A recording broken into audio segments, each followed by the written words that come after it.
Fair enough. Okay, so just I suppose to introduce everybody. Hi, I'm the Minyon from Allcast Irish Gamers, and thanks for coming along. Hopefully we can give you a thrilling argument today. I'm Roger from Allcast Irish Gamers. What he said. Hi everyone, I'm Dan. I don't have a YouTube channel or anything like that. I'm in Craic College alumni, computer science, so just a standard geek. Hi, I'm Aaron. I'm a Craic alumni from the game design course and fourth year in game design in Illinois.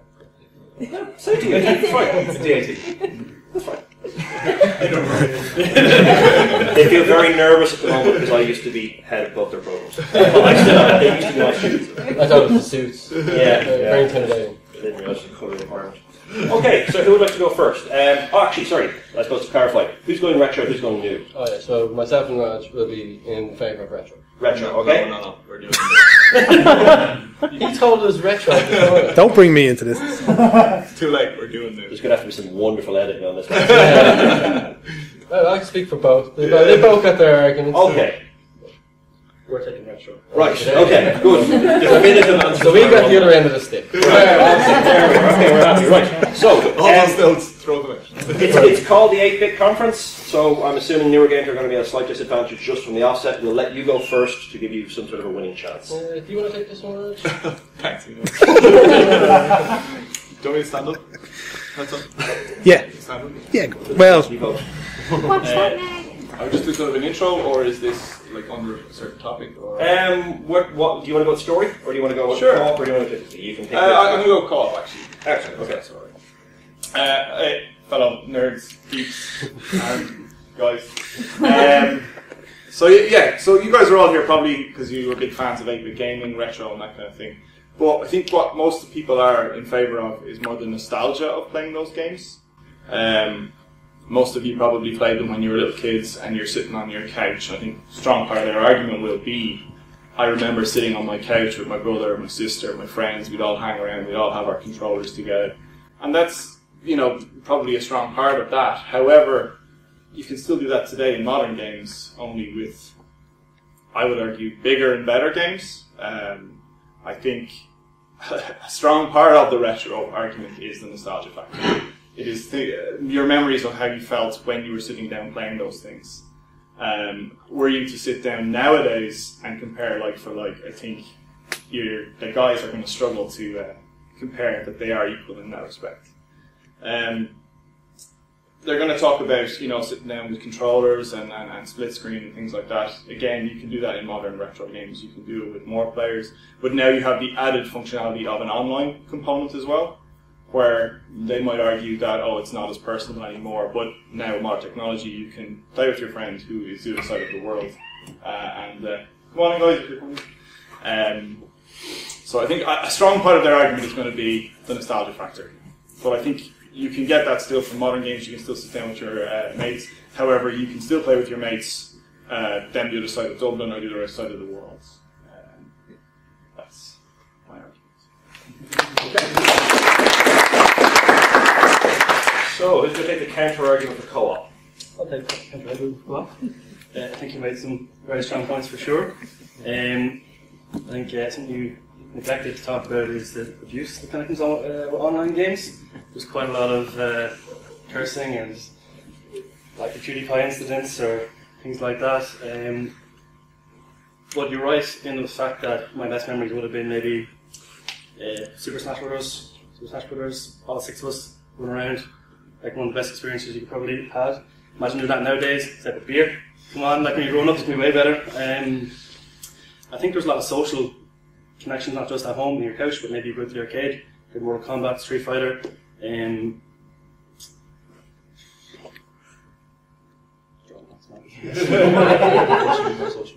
it does force you to be more social. I think online games, yes, you can connect with anybody over the world, but maybe you want to meet up with your friends, there's something to do, you could be playing online with hundreds of people, but really you're quite lonely, like you want to be on your own, have to mute people because of the abuse.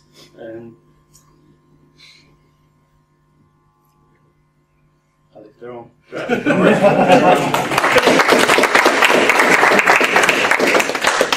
Okay, so each side. Yeah, I suppose I'm next. He with the bullet last, so. Yeah, okay. I was going to offer a chance for rebuttal. Oh, rebuttal. I know, it's a funny word. You're the same me.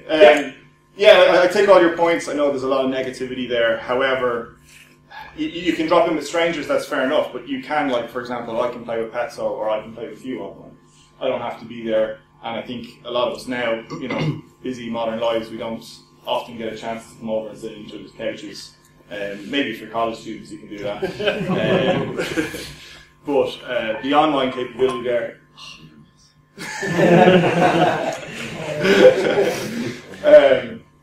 I take your points. There is a toxic atmosphere when it comes to online. However, you can filter that to your own needs if you like.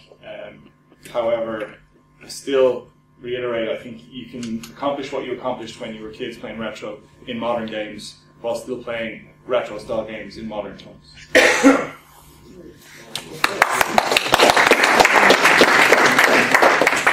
Go on, Roger. Dan, do you have any counterpoints? Oh.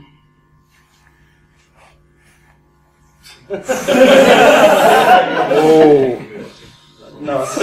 Okay, no worries. That's fine. Yes, so my next point would be on the visual aspects of games nowadays. Now, obviously back in the day, like Raj so quaintly put it, is we were amazed by games back then, because that's the best of what they had. And yes, each generation we got better, you know, the next console came out, looked a bit crisper, the next console came out, sounded better. But, I mean, in terms of games we play nowadays, I can list so many. We've got your Assassin's Creed, you know, Black Flag, other games, even Battlefield 1.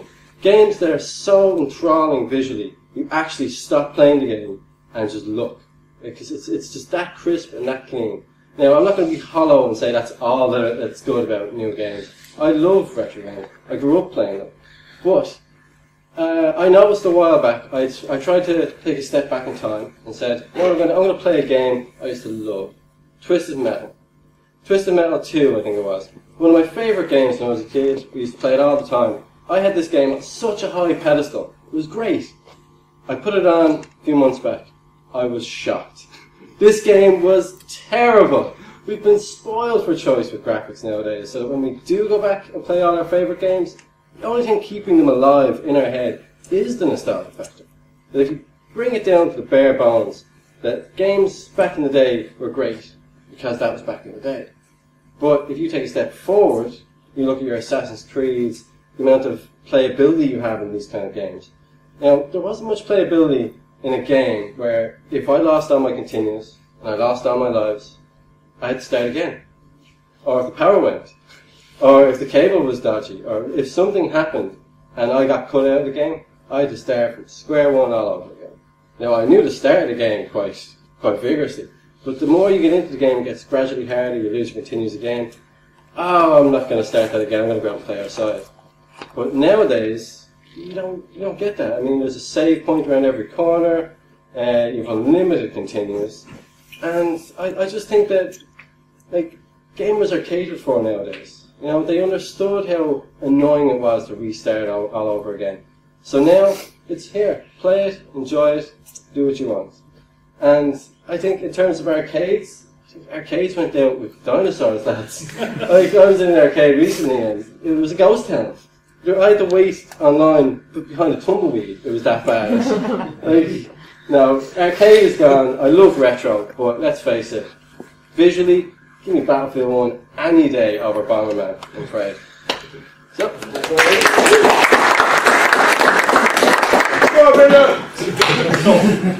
I suppose as moderator, I'll step way in here, and I think I said at the beginning we're not going to look at graphics, but you did kind of go into the catering for players and the difficulty. So, Aaron, if you want to, I can still.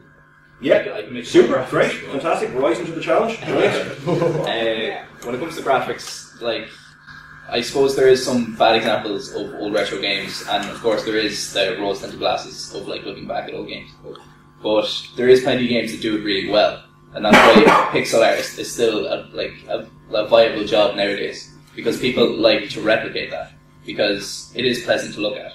Especially in some games where it is a good artistic choice. For example, bullet hell games. Like Enter the Gungeon did really well last year because it's a bullet hell game that uses pixel art.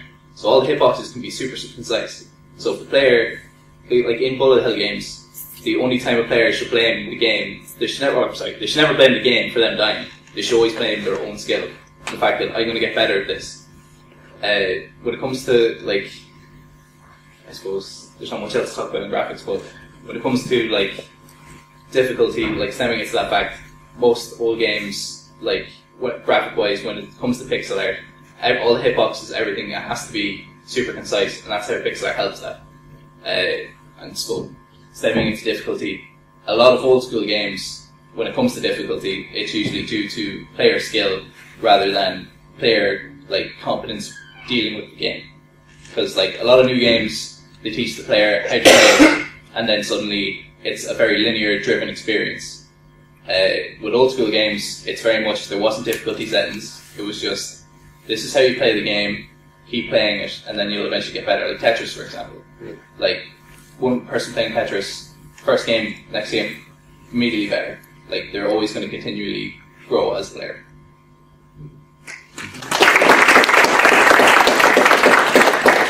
Okay, so you get your chance for a comeback. Yeah, I think I probably stepped too far into graphics, which probably was a bad thing because my favourite game ever is Final Fantasy VII. PS1, fantastic game. Characters had arms that looked like lampshades. They weren't great graphics, but stunning story. And I think maybe that is something that newer games are missing, is that kind of, you know, that story keeps you gripped. But there is still games out there, you know, constantly being remastered, of course, like, you know, Skyrim. There's so much playability, you know. There wasn't much playability in terms of, take your Super Mario, for instance. Save the Princess. Pretty straightforward storyline. Your princess isn't at this castle. Try another one. You know, so in terms of retro games having stories as well, like, I don't think they are as enveloped as games nowadays. But of course, in saying that, like I said, Final Fantasy VII, great game, and you can't take anything away from it. So no, I'll concede on graphics because graphics aren't. You don't understand what we're doing here. Graphics aren't everything. So if you really want a game, you really want to enjoy a game, play it because it's got good mechanics, it's got a good storyline, and it's something that you can see yourself playing over and over again. Not just because you've paid €60 and you've now committed to the game, like with games nowadays. Play it because it's good.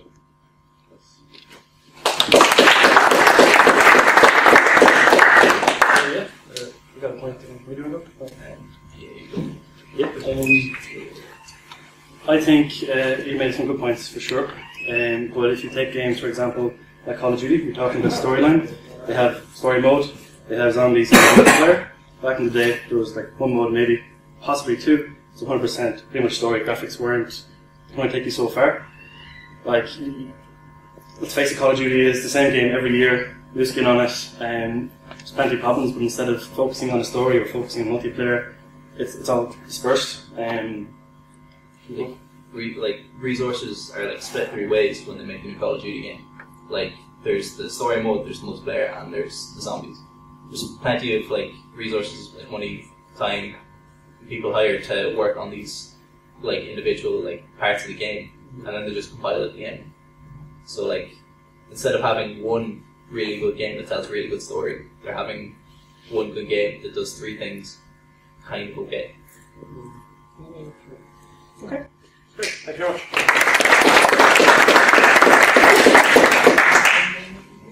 Okay. So, what we can do here is we covered the co-op experience and kind of playing in multiplayer. We covered graphics, story, kind of difficulty. Is there any? Do you want to bring, as a team? Do you want to bring another topic? You want to confer for a moment or two to see, is there another topic that you think would outright win your genre of gaming? Whether it's the fear of toppling the stack of coins in the arcade machine.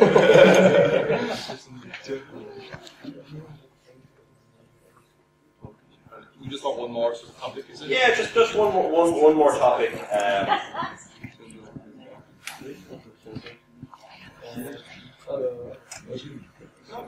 Okay, guys. So I suppose before we start speaking, just want to say what topics you want to go with. Yeah, I think we would like to go with overall fun for the game. Fun of the game. Okay, super.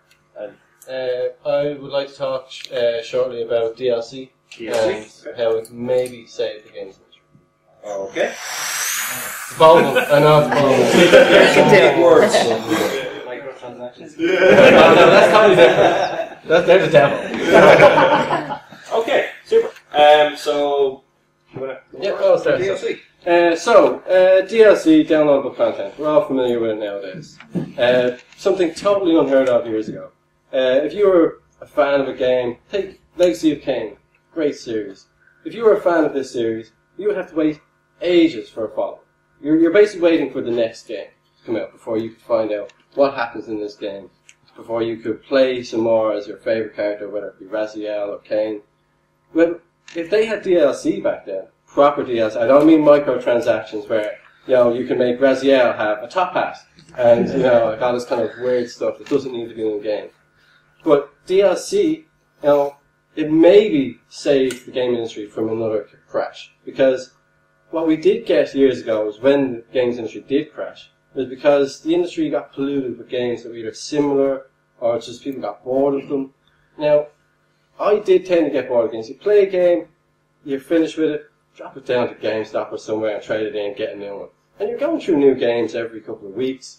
If you're a gamer like me, anyway, days. But eventually you're just kind of, okay, I'm done with that. Nothing else to do, and I'll play something else. If there was DLC or some sort of added content, extra missions, it would keep you playing these games. So I feel that in some ways DLC is a benefit. If you're getting your money's worth, that is. What I don't agree with is, I'm not going to name names, EA, that they bring out, they give you, sorry, don't give you, they sell you 60% of a game and then charge you, whatever given price for 10% installments. Now, I don't want to buy a piece of a game and then have to pay to get the rest of it. I want a good sized game that I can play, but then the added bonus of going, you know what, I might want to play this for a bit longer. So in that sense, I think DLC was a great idea, and it's definitely something that, I hope they continue it and just don't milk like the cow that they're trying to milk to death. So, thank you guys. Yeah, kind of point away from you with the EA and everything there. But I think they're kind of milking the cow with this. I don't see people lining up in GameStop for last year's Call of Duty game or for last year's Battlefield. Yeah, we have this convention today. Games are 30, 20 years old. Overall fun. They're still fun, like years down the line. They come on computers, and it speaks for itself, Yeah, like people still like play old games. Whereas, like, as you said, you were playing like a recent game like 5 years ago. There's also like speedrunning. Like there's a big community around that because like old games are a little bit glitchy, so like people are gonna find exploits. There's going to be like there's so much community around different elements of retro games that like newer games it's kind of hard to find. Stop agreeing with that. I suppose on the DLC thing, when you say like say they release a game and then you have to wait years for another game, but in the same vein. You're waiting a while for DLC, and that DLC, like if it's story elements or like addition to the game, whether like hats, that may like just be an addition of 10% of that game, and it may take them like 4 months to make that DLC. Whereas like to make 100% of the game, like 4 months, like what's 3 years? It's like kind of just wrapping. It's just time difference basically. And like with old games, when obviously DLC didn't exist, so like you bought the whole game, like when you paid like how much it was for an old retro game, you got that whole game. You didn't have to worry about like is there parts missing? Well, maybe good, but like there was you knew you were buying a complete whole game. It's like I know with the newest COD they released it, and later on they like half a year later they released microtransactions, and a DLC when people thought they were buying it. Or even take the piss with COD 4. They released the same maps, they didn't really expect it to be DLC. Yeah. Pay for them again twice. Can I make a point there about... I understand the love of retro gaming. I think it's a great way of keeping the industry alive, and putting it, I believe putting it in museums where people can play them and experience going forward is definitely positive. However, I do believe people spending money on retro games and retro gear takes away from the modern gaming industry, where they need our support as well when it comes to playing newer games. And okay, we can talk about COD and its downfalls all day long, but you look at Horizon Zero Dawn, or you look at I'm struggling to think other modern games here at the moment, but there are some very, very good top 10 games that are out now, today, that only came out in the last year, that will be in history's annals 20 years from now. But I do believe that spending money and time, personally, let's say for myself as a consumer on older games, cripples the modern industry. Now we can talk about how bad the modern industry has gone in terms of DLC. We don't have 2 days to talk about. We don't have 2 days. While I do support retro gaming as a hobby and things like that, I do believe the modern gaming industry needs to be supported as much.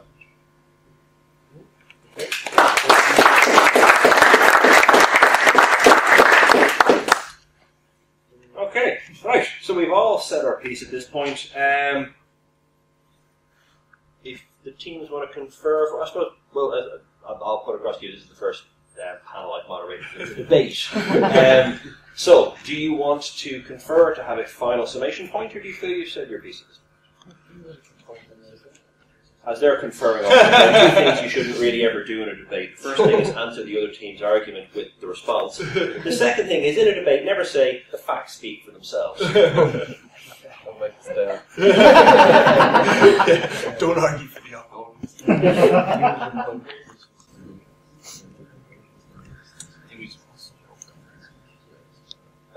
We're happy enough. Yeah. I think we've won. Stage right with comments. Powerful combination. So, we are going to have a public popular vote for the winner. So, I suppose, a round of applause. Who would feel that from the retro side the argument was more convincing?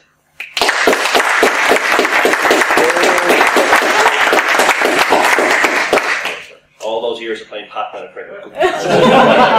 And from the new side,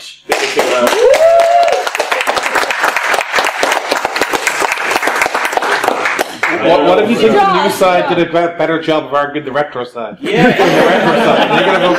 I'm a double agent.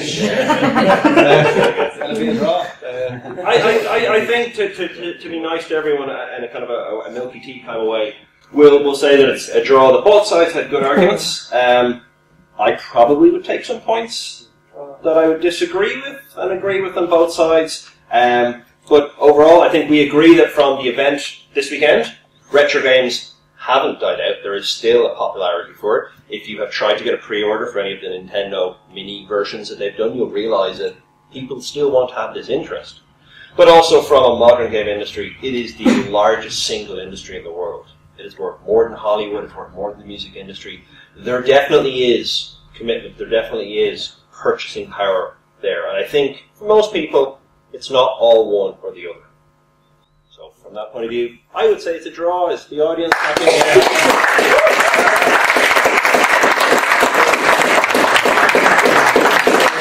We all can agree that Roger sustained his injury before this debate.